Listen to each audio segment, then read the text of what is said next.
Hey YouTube world. So I wanted to post a video about being an Uber driver just to kind of give y'all the real freaking details of driving for Uber. Because I was sold on a dream.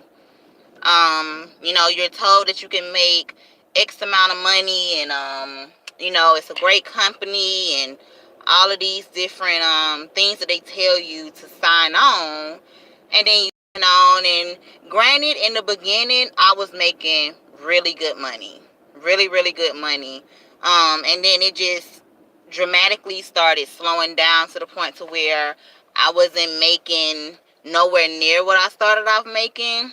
So when I first started back in March, I was doing it part time, and it was doing so good that I had to actually quit my full time job just so that I can drive for Uber, because it was doing just that great. And so I was like, this is amazing. I can set my own time. I don't have to listen to nobody telling me what to do. So I was very excited about it. And I want to say maybe in June of that same year of me signing up, I quit my job full time. I completely quit. And I decided that I was going to do Uber for full time because I was making way more money doing Uber than I was working at my job. So I quit, and I've been doing Uber ever since. Um, and I did it two different times. When I first started out, I was working from like 6 in the night to like 2 in the morning, and I guess that's why I was seeing some good money. But it wasn't a consistent thing of the money always being good. So it went from some days to where I would see good money, and some days I just wouldn't see anything. So when you have your expectations set to go out here and make X amount of money doing this job, is not what it's cracked up to be. And the fact that Uber takes your money just from driving, because they give you this platform, and so of course they have to take some of the money, I guess, to keep everything running. But in the end, you basically left with nothing. So, and if you lease a car through them, $500 a week, and sometimes you don't even make that money back or make it to begin with. So just make sure that you do your research before you sign up, because I thought that it was gonna be a life-changing experience, and it definitely was not. Um, if anything, I'm more behind now on my bills than I was before I quit my job, and that should say a lot. So yeah, and currently, when I first started out, I had like 76,000 miles on my car, and as of now, I got hold on one second, let me get in the car, and I can tell y'all the exact amount. Sorry, doing a lot of moving around. So I currently have, let me just show you. Can I show you? One second.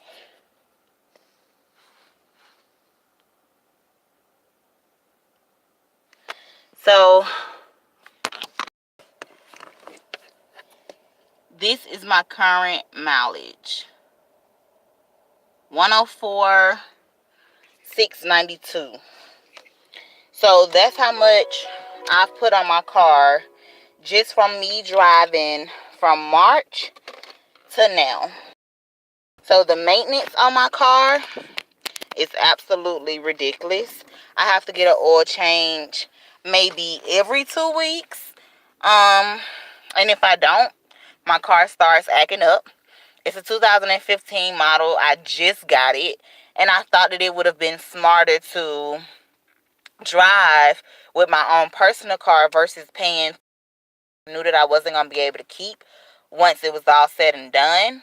But now I'm just wondering whether or not I should have took that route, even though I feel like I wouldn't have made enough to pay them $500 a week and turn around and pay my bills that I owe. So I'm really struggling, and I don't want anybody else to go into this Uber and Lyft situation thinking that it's gonna be a life changing situation for a long time, because it's definitely gonna slow down.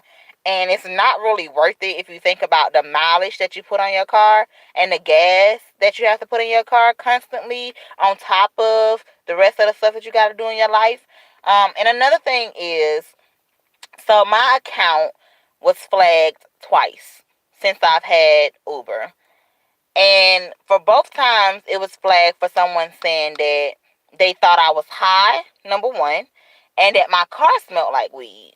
And that's so crazy to me, because I don't smoke when I drive, period. Because I value my own life and I value other people's life. So why would I want to put myself, my own life in danger, let alone my passengers' lives in danger? So that just completely blew me. And before Uber could even hear my side of the story, they straight up like put a hold on my account.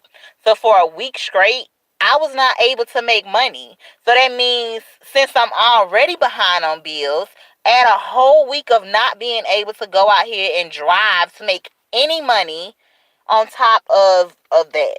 So that was one of the things that I absolutely hated about it, because I was just like, dang, y'all not gonna get my side of the story, or hear me out, or whatever the case may be. But I wound up one of the representatives, and they froze my account. But like I said, it literally took a whole week for them to do what they had to do. So I went a week without money.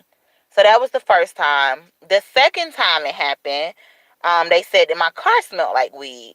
Now, anybody that drives for Lyft and Uber knows that when people get in and out of your car all day long, they bring their own smells, whether it's good smell, whether it's a funky smell, whatever it is, they bring their own smells into your car. So no matter how much you spray, no matter how much you clean your car, someone's going to always complain. It's always going to be something to complain about. So I kind of went from not having to listen to a boss complain about things to having listened to riders or Uber complain about things that they think could have went differently. And it's kind of annoying because they're not here. So it's kind of like the customer is always right in this situation, and we just kind of get treated like crap at the end of the day.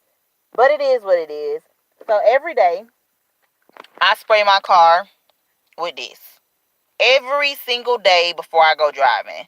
Because I don't want to hear, oh, they said that your car smelled like weed. Oh, they didn't like the scent of your car. So I try to be extra careful. And I get the best freaking Febreze that I can find to try to get any smells out of my car. Not only that, I'm also spraying black powder on a daily basis, because that says it kills any smell. So whether it's me that has a smell in the car, or whether it's a rider that brings a different smell in the car, I'm trying to constantly keep the smells down. So that's another nerve-wracking thing within itself, because I'm always constantly wondering if my account is going to get deactivated because somebody else said something crazy, and then I'm out of work. And I quit my job to do this, people. So just make sure that you do your research, because it's not what it's cracked up to be. I promise you, it is not what it's cracked up to be.